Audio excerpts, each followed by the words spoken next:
Welcome to Landscaping for a Changing Climate. Eileen Davis with the Lake County Forest Preserves returns to the Deerfield Public Library programming after several educational programs, including Fireflies in 2022, which some of you probably came to, and most recently Hummingbirds of North America at Ryerson Woods, which was so much fun. Yeah. I love that program. So join us on September 27th for Irina Sendler, Rescuer of Thousands during World War II. That's going to be a great program with Patty Lynn. That will also be a hybrid program, so you can join in person or virtually. If you are in the room, if you could silence your cell phones really quick, that would be great. And if you are at home, feel free to put your questions in the chat at any time, and we'll get to those at the end of the program. And I guess that's it. All right. Welcome. Thank you. All right. Well, thank you so much for coming tonight. And for those of you who are joining us over Zoom, thank you for logging on tonight.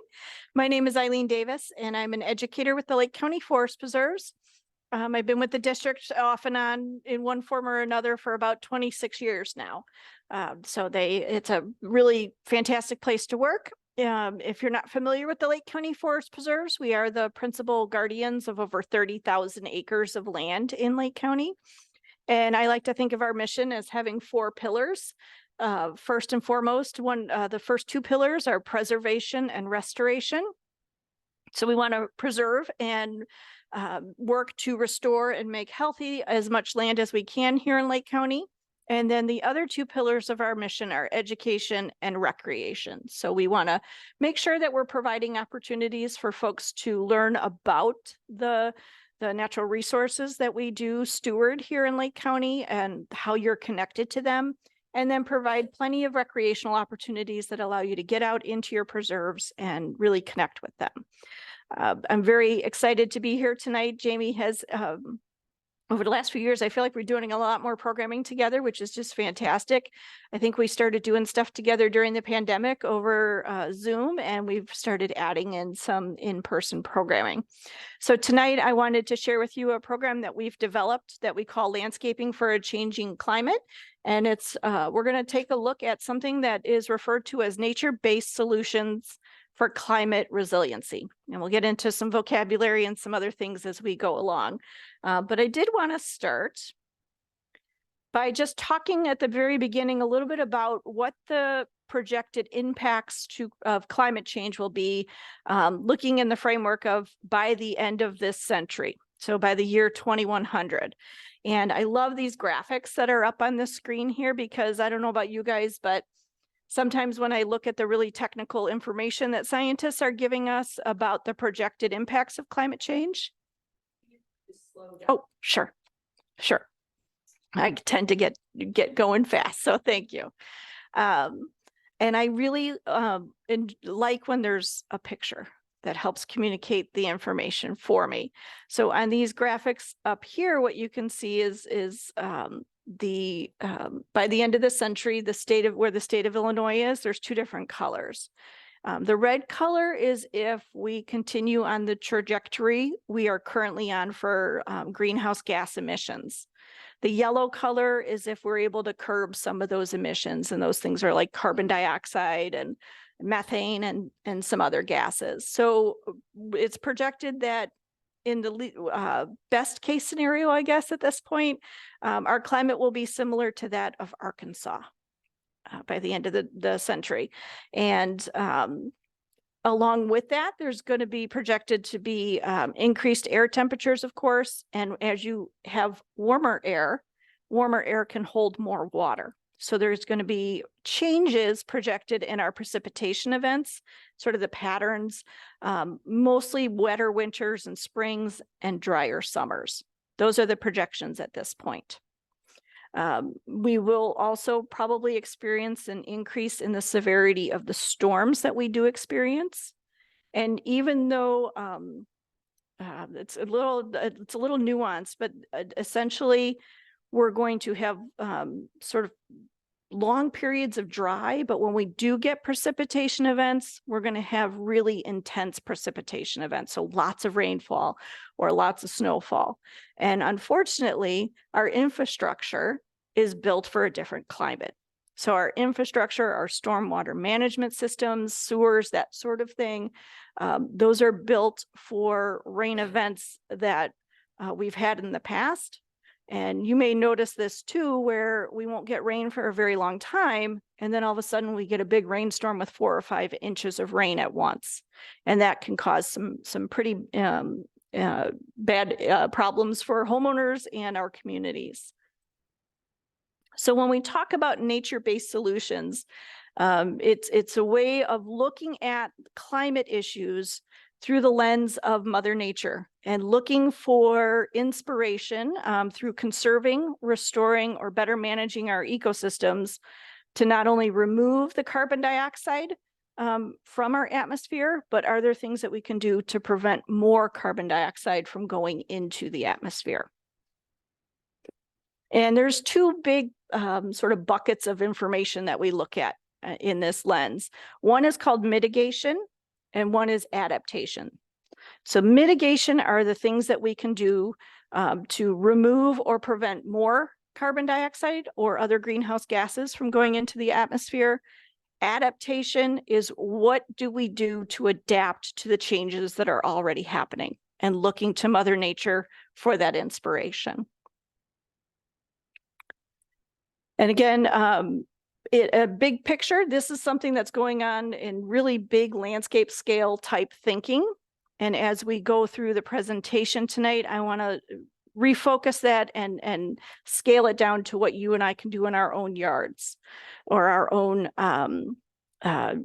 whatever area that we might be responsible for. If we're the principal of a school and we can make decisions about how the school grounds are landscaped. If we're in a municipality and we can make decisions about how the buildings in front of town hall or the landscape in front of town hall looks. But essentially on a really big landscape scale, scientists are looking at how do we conserve and restore more natural space. So they look into, there's a lot of information and a lot of work that's going into forestry practices. So when commercial logging is happening, for instance. So if you're going to be cutting down some trees, how do we mitigate against that by adding more trees? Wetland restoration gets a lot of attention, especially you may have heard of talk around peat bogs. If you're a gardener, you may have been exposed to some information about trying to use products that don't have peat in them. Because when we go in to harvest the peat out of the bogs, we can release methane and other greenhouse gases into the atmosphere. And then there's a really big movement now on something called restorative or regenerative agriculture. And that has to do with farming practices and how different farming practices can help protect the natural resources in our soil and keep carbon in the soil instead of having it released into the atmosphere. As part of that mitigation type of approach to nature-based solutions, the whole idea is thinking about how plants, through the process of photosynthesis, take carbon dioxide out of the atmosphere and they use it to build their plant tissues. So if you've got, 300-year-old oak tree in your neighborhood, that oak tree has been spending the last 300 years going through photosynthesis, taking carbon dioxide out of the atmosphere, and it converts it to sugar, to glucose. And that builds the tissues of the tree. So that carbon is in the tissues of the tree, it's in the root systems, and it's not floating around out in the atmosphere. And through habitat protection and keeping those plants and those trees on the landscape, we really do help to sequester or hold more carbon. Some other strategies in the area of adaptation. So how do we manage the changes that are already happening? We talked about the really intense precipitation events. So we want to make sure that we're working towards stormwater management. What are some ways that nature can inspire us to be able to manage these really big precipitation events so that we don't have adverse flooding effects? We want to make our ecosystems more resilient by increasing biodiversity. Having a diverse number of plants and animals will help the ecosystems be more resilient and less susceptible to any kind of diseases or issues that come along because of prolonged drought or really heavy flooding. And the third area is what we call green infrastructure. So as we build our communities, looking to nature for inspiration to do it in a very sustainable way. The example I have here on the slide is the parking lot at the Ryerson Woods Conservation Area. If you were out for the hummingbird program, it wasn't raining that night, fortunately, but the top picture on the right there shows our permeable asphalt parking lot in the background. And during a heavy rain event, the way that parking lot was constructed allows for rainwater to percolate down into the ground instead of running off the parking lot. In the foreground, it's the entrance drive in front of our Welcome Center, which has to be able to hold heavy equipment should the fire department need to come visit us. You'll notice the water is pooling on that surface. It's not absorbing into the ground.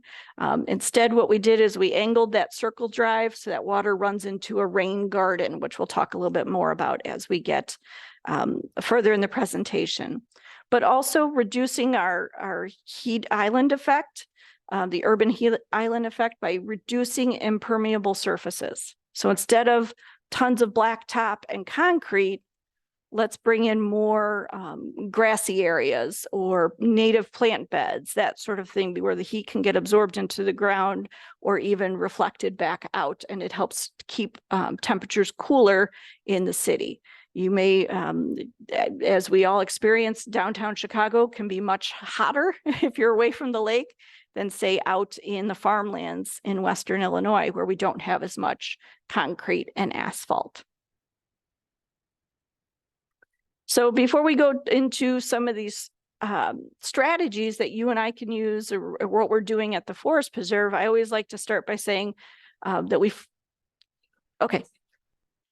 fully recognize that these nature-based solutions are part of a solution. They are not the solution. They cannot solve climate change alone, but I firmly believe, as we work, or as we spend a lot of time hearing all of these really dire projections from scientists, and it can be very overwhelming as an individual citizen, thinking you have no control. And how do I help? I work a lot with young people. I have 2 young people that I'm raising right now, and it's a very challenging thing as a parent to talk to your kids about this and have them feel so helpless. So I do believe that some of the strategies that we're going to talk about through the rest of the program can help to empower individuals and communities to take control in any way that they can. And I do believe that if enough people start doing some of these strategies, we will have a very positive impact. So let's talk about what's going on at your, yes. Taking down the hawthorn, is that going to be a problem with the algae? Taking down the buckthorn? No, actually, it's going to be really important. The question was if we remove a bunch of buckthorn, which is a non-native invasive species that we really struggle with in our area, what we end up doing is taking out that species that is out competing our native plants, and we allow a diversity of different kinds of plants to grow, and that actually helps to improve the situation. When you have buckthorn in an area, that's all you have. So if something were to happen to the buckthorn, then you have no plants. So the more resilient, or the more diverse the ecosystem, the more resilient it will be. If you take it down too fast, you'll push it with more trees that are too. Overall, no, it's not going to be. It's not going to have a negative effect. If you take it down and replant, and I'm going to show you some slides in just a little bit that'll help answer that question a little bit more. It's not letting me change. Here we go. So at the Forest Preserve, we do have an initiative through our 100-year vision, and we're kind of taking that 100 years and dividing it up into little chunks. And we are working on nature-based solutions to respond to climate change. And we call it our roadmap to 2025. So on a landscape scale here in Lake County, what we're doing at the Forest Preserves is we have a goal to increase our tree canopy from 28% to 32% here in Lake County. So we are removing buckthorn, but we're replanting trees that on a very large scale to help increase that tree canopy. Did you have a question? What's the start time? I know by 2025 when. I believe we started this, we took this chunk in 2020, got a little delayed. Yeah, a 5-year goal. And then we're gonna, once we get to 2025, we'll take another chunk and do that as well. As far as habitat restoration goes, we want to restore an additional 2,400 acres by 2025. So getting rid of those monocultures of invasive species and adding in a diversity of our native species, native plant species. And then the third big area that we're focusing on is a regenerative farming pilot project. When the Forest Preserve is able to acquire land through bond referendums or however we acquire that land, very often we have the resources to acquire the land, but it may take many years to be able to develop that land, put in a trail, open it up, that sort of thing. And that, without going too far down into the weeds, those sources of money are in two different buckets. So in the meantime, we will often lease the land to farmers so that they're managing it and growing corn or soybeans on it. And that helps to prevent a whole array of non-native invasive species from taking over, making that restoration process even harder. So in that area, we are working with the farmers to integrate regenerative farming practices, and we'll talk a little bit about what that is in just a bit, on 25% of those lands by 2025.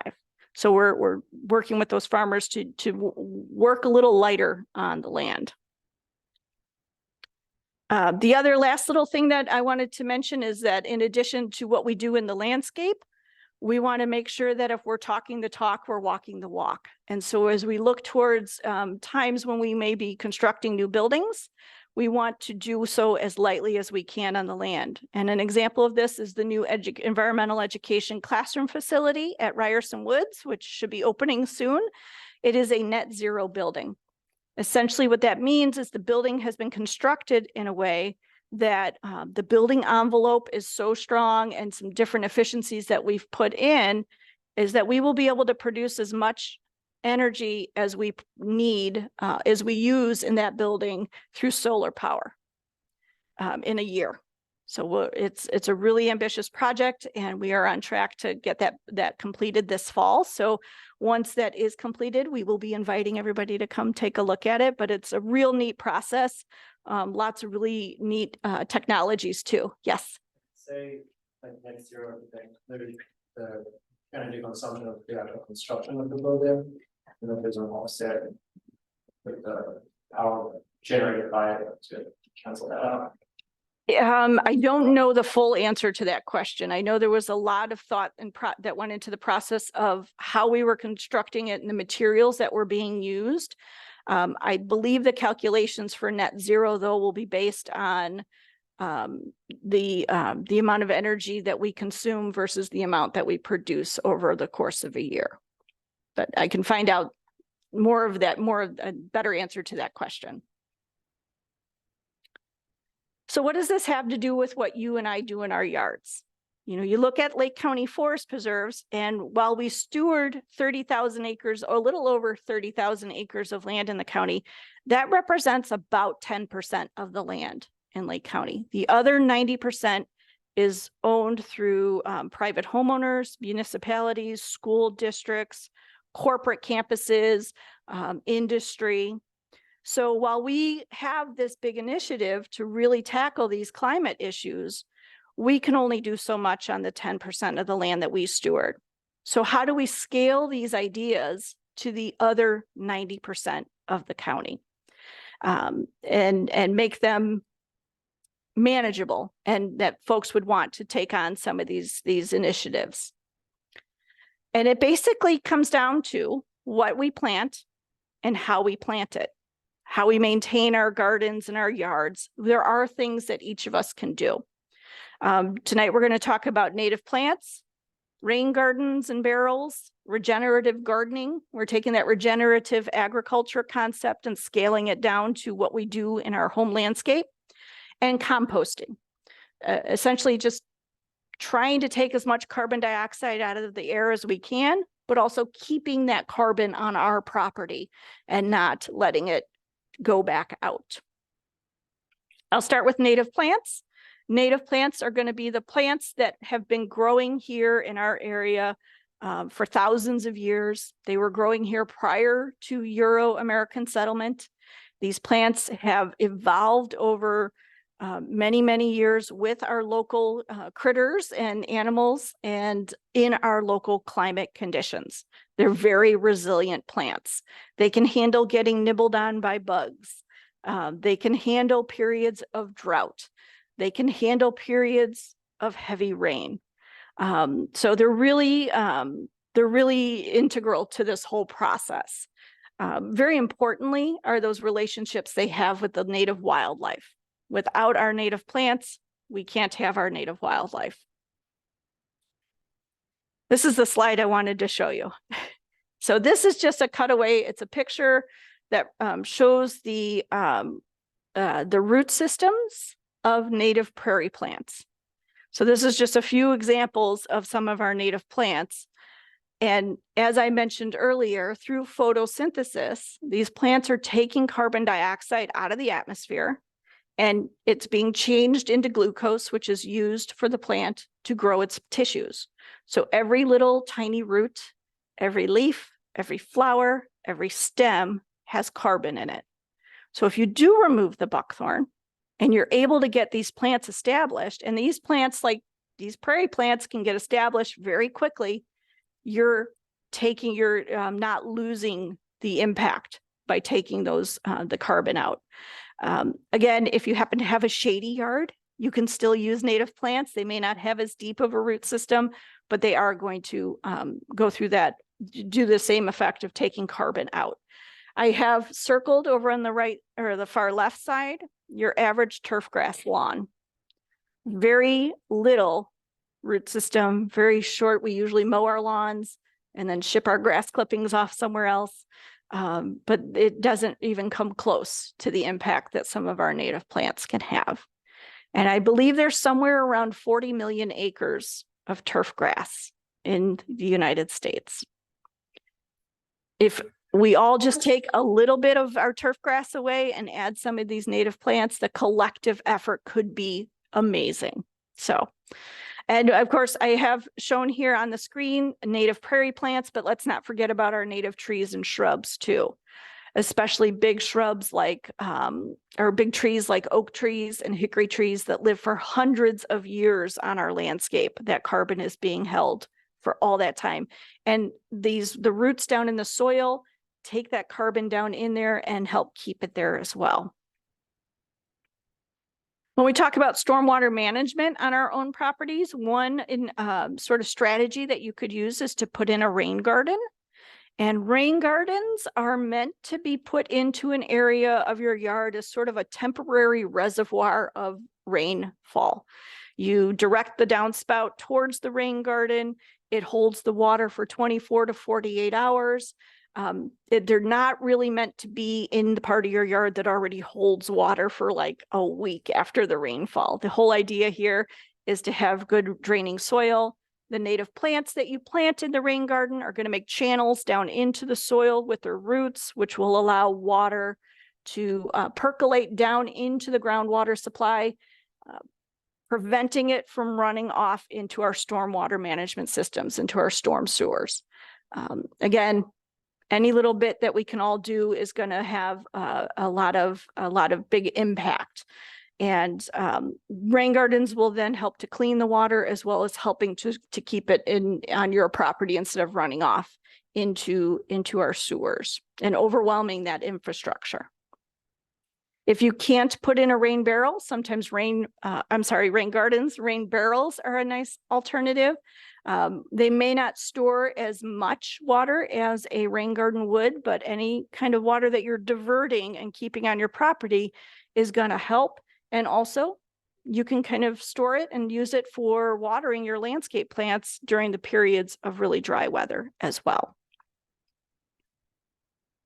I want to talk about regenerative gardening a little bit here. It might be a new concept for some folks, and it's based on taking the principles of regenerative agriculture, what farmers are doing on a large scale, and scaling it down for your own home garden, whether you're a vegetable gardener or you are a landscape gardener who likes to plant perennials and wildflowers, that sort of thing.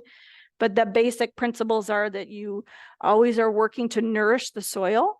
The healthier the soil, the more organic material in the soil, the more it's going to be able to hold water and also hold that carbon in the soil. So it does help to manage your, and then also you want to manage your stormwater. And then one of the big principles is to move away from monoculture agriculture. So not just planting one crop, but planting a diversity of crops. So again, planting a lot of different kinds of plants in your yard to just increase that diversity. So to nourish your soil, one of the biggest things is to avoid tilling. And a lot of gardeners have grown up and learned that you till up that soil every year to get it ready for planting, when actually regenerative farming or gardening moves completely away from tilling. And you want to avoid pesticides and herbicides to keep the soil nice and rich and organic. And you can also plant cover crops if you're a vegetable gardener, or basically the idea is just to not rip everything out of your garden at the end of every season. Leave the roots in place and let things kind of die back naturally. And then those roots are going to hold the soil in place and you don't lose that soil. And the use of compost and mulch, and bringing nice, good organic material into your soil is a big part of this as well. So how do you create a garden without tilling?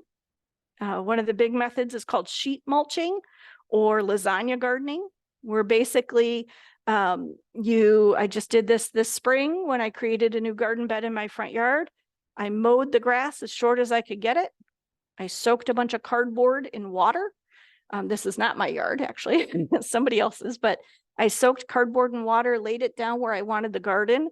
And you can either, get an order of good dirt to lay on top of it, or you can create your own by layering, almost like you're doing a compost pile, where you layer what they call browns and greens. So things high in carbon and then things high in nitrogen. So the browns, we'll get into this a little bit later in the presentation, but things like dead leaves, dead grass, and then the greens are things high in nitrogen, like fresh grass clippings, things from your compost bin in your kitchen, the vegetable peelings and fruits and things like that. And you just layer that up, and over time, it'll start to settle and decompose, and you'll get a good rich area to grow in.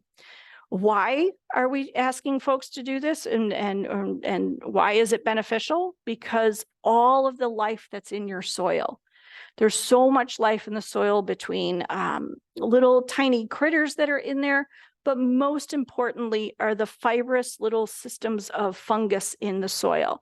They're called mycorrhizal fungi, and they're little strands. You can almost see them. They look like little white strands. And they, the soil scientists are learning so much about how beneficial those fibrous fungal networks are to bringing nutrients and helping plants absorb nutrients out of the soil. When we start tilling, we rip up those networks of information and nutrient cycling in the soil, and are overall depleting our soil of organic matter and nutrients. So it's a good way to keep all that diversity in your soil. When it comes to maintenance, yes. That in our yard, how long does it typically take? Because in part of it down, I don't know, if we want to just start a small section. Ideally doing it in the fall, starting now, especially as the leaves are starting to dry up and fall from the trees. That's a really great time to get materials. And when I did it this spring, because I didn't get my act together last fall to do it and let it sit, but I've done it in the past where I build it in September and October and I let it sit over the winter, and I planted to it in the spring. Depending on what you're putting in it, you can do this in a raised bed, and you can plant right into it if you've got, plugs. But if you've got seeds, you will want to put an inch or two of some kind of soil on top, so the seeds have something to latch onto. But you could start it right now and let it sit over the winter, and you can plant it to it in the spring. And is there a limitation on cardboard boxes that you shouldn't be using?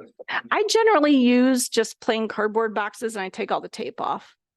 Yeah, I've heard people say like if you're using newspaper, not to use that real glossy, shiny newspaper, but I generally use cardboard boxes because I don't get a lot of newspaper. When it comes to maintenance, some of the big key things to keeping that carbon on our properties and keeping it sequestered is to leave your leaves. This is a tough one. I know that if we've got turf grass, we don't want leaves, smothering the grass, but what you can do is just rake them into your garden beds. And if I have extras, I will sometimes rake them up and put them in those big brown yard waste bags on a dry day when the leaves are pretty dry. I leave those in my garage. And then when I want to build a new garden bed, I've got a ready supply of the leaves. Or in the summertime, I do a lot of composting. And if I have too many fruits and vegetables and not enough brown stuff, then I can take the leaves and add to it through the summer to keep my compost pile cooking and creating compost for me. So leaving your leaves, skipping your fall cleanup. Don't cut back your plants in the fall. It's got a huge amount of benefit to not doing that. First of all, you're not having to do it. You're not paying somebody to take all that stuff off your property. But really importantly is by leaving that plant material there, you're providing homes and cover for a lot of different wildlife, including a lot of really beneficial insects. Insects have a lot of different strategies for surviving winter. Some will lay their eggs and the eggs overwinter. You might have some butterflies or moths and cocoons or chrysalis. They will overwinter in that stage. Or even some adult insects go into a hibernation phase and they overwinter. And they very often do it in that material. If we strip all that away and ship it off to the landfill, that's where all of our beneficial insects are going as well. So if you leave your stuff in place over the winter, and very often the seed heads from your flowers will provide food for birds in the winter. And then in the spring, when you start to get that green growth coming up, then you cut back your plants from last year. But leave some stems about 12 to 18 inches tall, because a lot of our native perennials are hollow stemmed. And so little tiny beneficial pollinators will go down in there and make their homes and make nest cavities down there where they lay eggs. And so you're providing habitat and nesting space for really beneficial pollinators as well. And you can what we call chop and drop. So as you're doing that cleanup in the spring, you can chop it into small pieces, let it lay in the garden bed, and you've got natural mulch there that will just decompose and add nutrients to your soil. And again, no till. Don't till everything up. And you can see from some of the pictures here, the one picture on the top right, that is my house, my garden. I leave my oak leaves. I used to have pine trees. The pine needles would fall to the ground and the plants pop up right through it in the spring. So it works for me. And I have a picture of fireflies here, both the adult and the larva. We did a firefly program for you guys a couple of years ago. And the top question I get every time I do a program about fireflies is, why don't I see them in my yard anymore? It's because our home landscapes are too manicured. Firefly larvae live down in the leaf litter. They like it cool. They like it moist. They crawl around in there and they're little predators eating other little pesky insects. If we clean out our beds, if we keep our lawns super manicured, they're not going to have habitat. If we light up our landscapes with landscape lighting so it looks like it's 12 noon at midnight, it messes with their ability to communicate with each other. If we broadcast spray pesticides to kill mosquitoes, they don't just kill mosquitoes. They kill butterflies, they kill bumblebees, and they kill fireflies as well. So it's some of the things to help all of our little friends. Lastly, I want to talk a little bit about composting and kind of the difference between compost and mulch. Compost is all that good organic material, plant material that's broken down. It almost looks like soil. You're adding it to your garden so that you're adding nutrients to the soil and improving the soil structure. Mulch is what you lay on top to keep moisture in and suppress weeds. So that's kind of the difference of between the two of them. So don't you dig in the compost a little bit? You can dig it in a little bit. Well, I just lay mine on top and let the worms do the tilling for me. So I just spread it all on top. Right now, I've got a couple good batches of compost going. Sometime in October, I'll take them out of the bins and I'll spread it all over my beds as much as I can. I never have enough compost though. Plant in over there. But if you want to plant seed. After. You want to plant seed, and you have this mulch on top. Can you put seeds in that mulch? So the question was, if you don't cut back your plants in the wintertime and you leave, so are you talking about the plants being there or the mulch that you've put on top of the soil? Planting seeds directly. Of the little seeds, like the zinnia seeds. Mhm. You put it in the mulch. They come up. You can, yeah. If it's a natural mulch, if it's made from like tree bark or shredded wood. They leave plants 12 inches high. You just let them drop there and then put the seeds in between. Yeah, you can, or you can cut the stems and then just either take the stems out or cut the stems into little pieces. Mostly what I'm talking about are native plants. Zinnias are not native. So they would die back anyway, and you wouldn't have much plant material left. Our native plants tend to have sturdier stems that will persist through the winter. Does that help answer? But yeah, the seeds, you can just drop them in as long as you get good. For example, for a zinnia seed, you would have to poke that down into the soil a little bit. Our native plants, nobody was out poking those seeds into the soil. They fall from the parent plant, and as long as they get good contact with the soil, they'll germinate. Now, not every single one will germinate, but one of the key things if you're trying to plant native seed is to do it, spread the seed in your garden after Thanksgiving. And if you know there's a good snow that's about to come, do that right before the snow comes and everything will weigh it down and it'll get that contact with the soil. So if you're composting and you're interested in doing, I'm just going to run through this real quick. If you want to start a compost pile, there's a lot of different ways you can do it.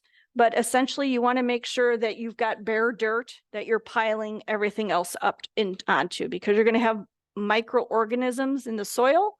You're going to have insects, you're going to have worms that'll come up and start chewing on all of your lovely material that you're piling up and create compost for you. And then you layer what they call browns and greens. Some examples of the greens are things like the vegetable peelings, your banana peels, tea bags, coffee grounds, fresh mowed green grass, as long as you haven't sprayed it with any kind of chemical. You don't want to then put that on your garden, because if it's got eggshells, they tend not to break down pretty fast. So I've heard people will grind them up in their blender, but eggshells are good. And then if you do have a pet rabbit or some chickens, their manure is good to go in.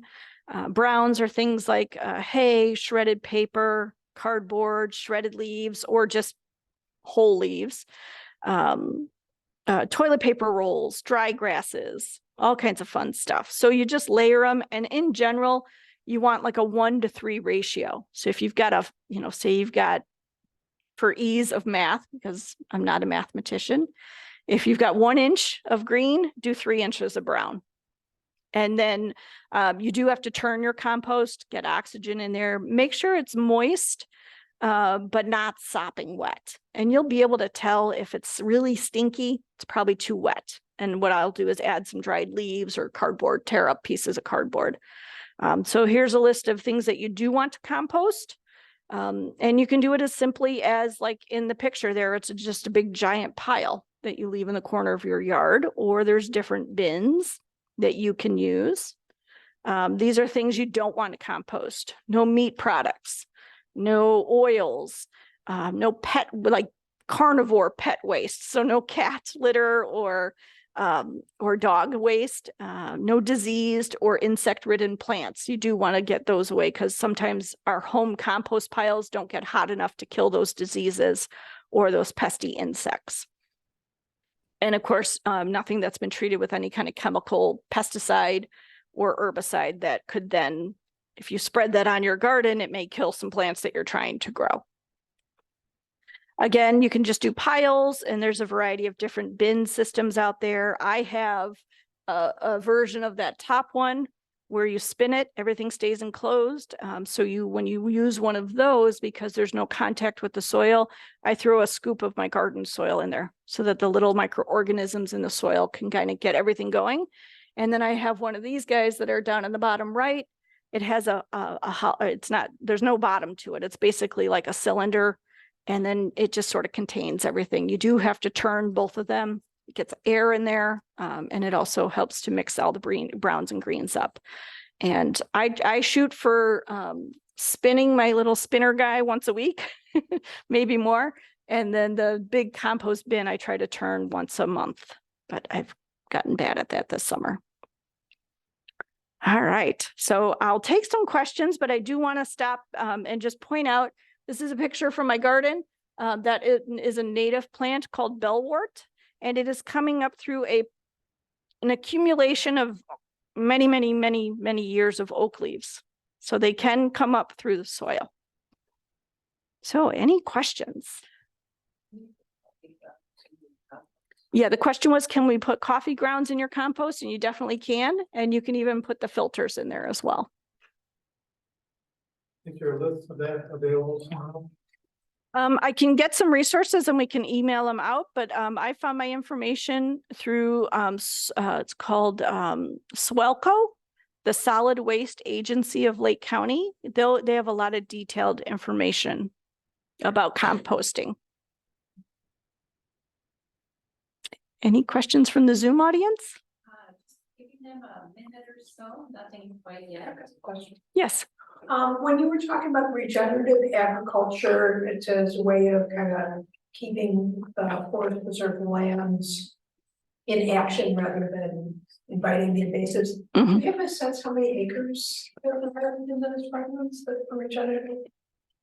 I knew that answer a couple of years ago. I think it was, I don't know why 2,500 acres is what is sticking in my head, but that might not be correct. I'd have to look at that answer again, or look at that number again, but do you know if you tracked nutrient inputs like fertilizer and stuff, or you just I don't say keep away invasives?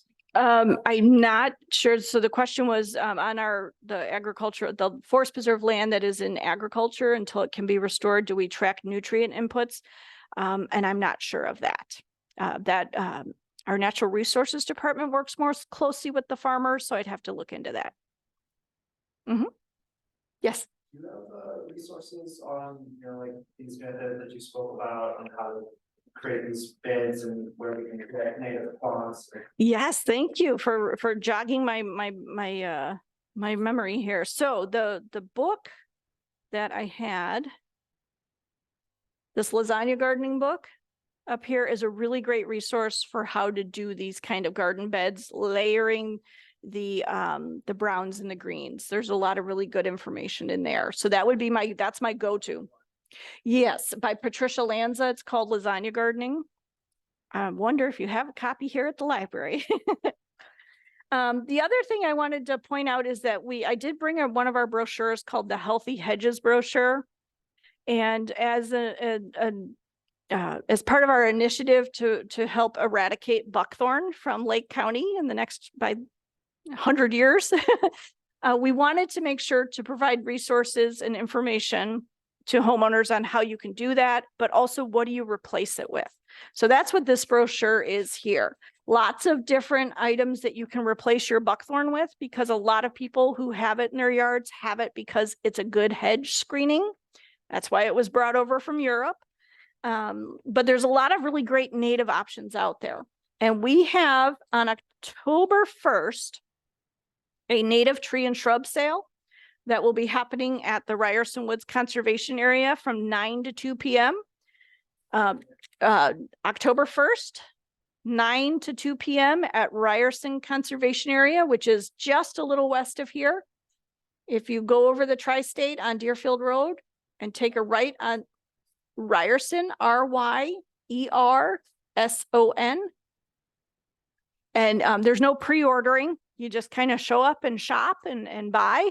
And then in the spring, we typically around Mother's Day weekend, we have another plant sale that has trees and shrubs and grasses and wildflowers and all kinds of great stuff. And that is at Independence Grove Forest Preserve in Libertyville. Some other great resources. Right now we have an online plant sale that's going on. We partner with Possibility Place Nursery, which is a local native plant grower. And you can go on our website and in the search button, you just type native plant sale. It'll take you to you can order online and they deliver the plants right to your house. Right now is a really great time to start installing, once we get over the 90-degree heat. But as we get into September and October, putting in a garden now is a really great time to do it. You give the soils nice and warm so the plant roots can get established really well and they're all settled in for the winter and they pop back up ready to go in the spring. So you go to our website and you can order some, and then two other great mail order resources are Prairie Moon Nursery. They're out of Winona, Minnesota, and Prairie Nursery out of Wisconsin. Both of them you can order on their website and they'll deliver to your house. I will encourage you to go to the Forest Preserve website first. Our plant sale is a fundraiser for our environmental education programming. So What time does the Ryerson one start? on October 1st, it starts at 9 a.m. Do you have a couple of questions? Sure. Good one, and if you could repeat the question after I ask it. Concerning cover crops, do you spread seed in the garden in the fall? If so, what type of seed? So in my, the question was for cover crops, when you're trying to practice more regenerative gardening, do I spread seeds in my garden? So the answer to that, it's kind of twofold. It depends on which garden. So I have raised beds for my vegetables. And I will sometimes you can get like alfalfa, and I will plant a bed of alfalfa. And then in the spring, it'll die back and I can plant right into it. And I like that because, or clover is another good one. It takes nitrogen out of the air and will add it to your soil. In my perennial beds where all my native wildflowers and grasses and trees and shrubs are, I don't plant any cover crops. Basically, my plants are dying back and the roots are staying and holding in the soil. What I do though is I plant things very densely. So there's not a lot of bare soil for weeds to get established. But also during the growing season, when the leaves are all out, it shades the soil, helps hold moisture in, and helps the weeds from getting established. So I don't plant cover crops in the flower beds, but I will in my vegetable beds. So if you were kind of lazy this year, maybe speaking for myself, and did pull your clover in your vegetable garden, like it's in little areas, should you just leave it? So the question is, if we didn't pull the weeds, the clover in your vegetable garden, can you leave it? You can leave it. And then what you could do is just kind of cut it back right at the soil surface. And that'll give you a place to plant your vegetables for next year. If I'm planting something like carrots, where I need a good soil surface to get those carrots in, I might, pull those roots out a little bit. But if I'm popping in beans or my tomato plugs that I've grown inside or my peppers, I just pop them right in and just kind of keep cutting back the clover to keep it from, like I cut it at like a little bit at the soil surface. And then you kind of already covered this, but where can we get a list of native plants? So the question is, where can we get a list of native plants? And I did point out our Healthy Hedges brochure, but this is just a very small sampling of the native plants. I would highly encourage you. There's a lot of different tools on the internet. One is the I'm going to mess this up. Is it the Wildlife Federation? World Wildlife Federation? National Wildlife Federation. Thank you. You type in your zip code and it gives you a list of native plants that is native to your zip code. And you can't get much more local than that. Audubon also has one, a similar tool. There is a big plant sale going on in Winnetka. Oh. At Indian Hill Park in Winnetka this weekend on September 9th from 9 to 11. It's all native plants. I know they have over 2,000 plants. And they have big posters with plants on them, and it'll tell you where they grow, sun, shade. It's pretty good. I've been there a couple times. So for the Zoom audience, there's a big native plant sale in Indian Hill Park in Winnetka this weekend from 9 to 11 a.m. All right. I'm sorry, did you have a question? Do you still mulch over your perennial like gardens and native flower gardens, or like you just did it on density? So the question was, do I mulch my native perennial gardens or do I just plant densely? And I'm gonna I'm gonna equivocate a little bit by saying both. When I first plant the garden, before the plants are their full mature width, I will mulch just to give them a fighting chance and keep the moisture in. But once the gardens get established, it's usually by year 2 or 3, the native plants are kind of in their glory. I'm not mulching anymore. I just let the natural plant material kind of fall to the ground and be a natural mulch. And then in the winter you do nothing. Yes, the question was in the winter, I do nothing. Yes, if you drive down my street, you could probably find my house really easily because I'm the one that doesn't clean up her landscape. Or sometimes if things are really flopping over, and I want the flower stems for seeds for the birds, I will clean things up a little bit, bundle them up with twine and just kind of stack them up along my fence so the birds can still get the seeds and they can still provide cover. Yeah, mine's the crazy yard in the neighborhood. I think it's too much. We have a lot of oak leaves because we have a lot of oak trees. So we chop them up with the lawnmower, so they're pretty little, and use that in mulch, just that alone. That's good. Yeah, you can chop up the leaves. I try to be very minimal in my chopping of the leaves, just in case there is any kind of cocoons or insect eggs on the leaves. A lot of our native moths will lay their eggs up in the branches and sometimes on the leaves of the trees. So I do minimal chopping and mostly rake them into the beds, and then anything extra, like I don't pile my oak leaves up 18 inches high. I'll take any extras and put them in those bags and just kind of let them sit in the garage and go through winter that way. But yeah, anything you can do to keep things in the area is going to be best for your soil. Over oak leaves take about 3 years to decompose. They're one of our thicker leaves. But in the meantime, it turns into this sponge. There's like this layered effect. It's really decomposed down here and really loose up here. So when it rains, it's a giant sponge that just holds that water in place. So it's another tool for stormwater management.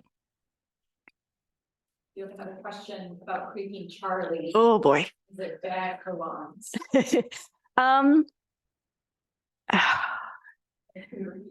So the question was, is creeping Charlie bad for lawns? Yeah. So too much creeping Charlie can become a monoculture, right? That's all you would have. But if you let it go, it does produce flowers that some insects could get nectar and pollen from. I try to at least pull it out of my flower beds. And one of the ways to kind of fight creeping Charlie is to have a good, healthy lawn if you want a lawn. And one of the ways to do that is to have a mulching mower and not collect all your clippings, but let those clippings get chopped up and they'll add nutrients to your soil, keep it moister, and help keep your grass as healthy as it can. But if it gets out of control, then all you have is creeping Charlie, and we have the same situation. So that's a tough one. Any? And the residents. I don't see any other questions. Okay. in the Zoom audience. Okay. All right. Thank you for coming. Thank you for the Zoom audience. If anybody that's in the person still has questions, I'm happy to stay and take any questions. I have my business card if anybody needs it, and I can pass it out to you. And just do keep in mind our native plant sales that are going on. Thank you. I have a question. In my hedge line, I have the